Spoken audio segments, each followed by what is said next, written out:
দর্শক, আগারগাঁওয়ে আবহাওয়া অধিদপ্তরের সামনে রয়েছেন সহকর্মী তানভীর মৌসুম। সেখানকার খবরাখবর জানার চেষ্টা করবো। তানভীর, জানাবেন আবহাওয়া অধিদপ্তর থেকে কোনো তথ্য দেওয়া হয়েছে কিনা, কতদিন থাকতে পারে এরকম আবহাওয়া, কি বলছে তারা? ইশরাত, আমরা কিছুক্ষণ আগেই আবহাওয়া অধিদপ্তর থেকে আবহাওয়া বা বর্তমান যে শৈত্যপ্রবাহ সেটির ব্যাপারেই আসলে জানছিলাম। আপনাকে যদি আসলে এক কথায় পুরো সারবস্তুটা আমি বলতে চাই, তাহলে জানুয়ারির প্রথম 2 সপ্তাহ আসলে কোনো সুসংবাদ নেই আপাতত আবহাওয়া অধিদপ্তরের কাছে।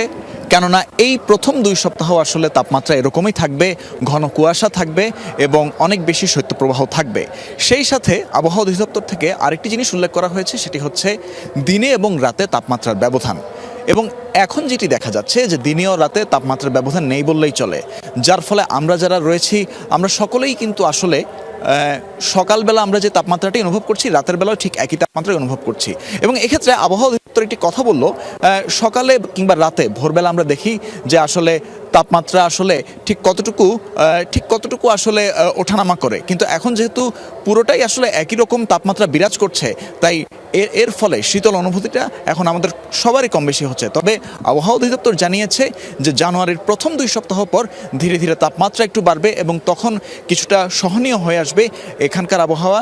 সেই সাথে অন্যান্য জায়গাতেও ধীরে ধীরে সহনীয় এবং আরামদায়ক একটি তাপমাত্রা বিরাজ করবে।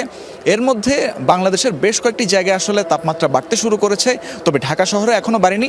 সেটির জন্য আমাদেরকে অপেক্ষা করতে হবে আরও কিছু সময়। এবং এর মধ্যে আরও একটি বিষয় উল্লেখ করে রাখতে চাই, সেটি হচ্ছে যে 5 তারিখের পর এই বর্তমানে যে শীতল আবহাওয়াটি রয়েছে, শৈত্যপ্রবাহ রয়েছে, সেটি আরও বাড়ার আশঙ্কা রয়েছে।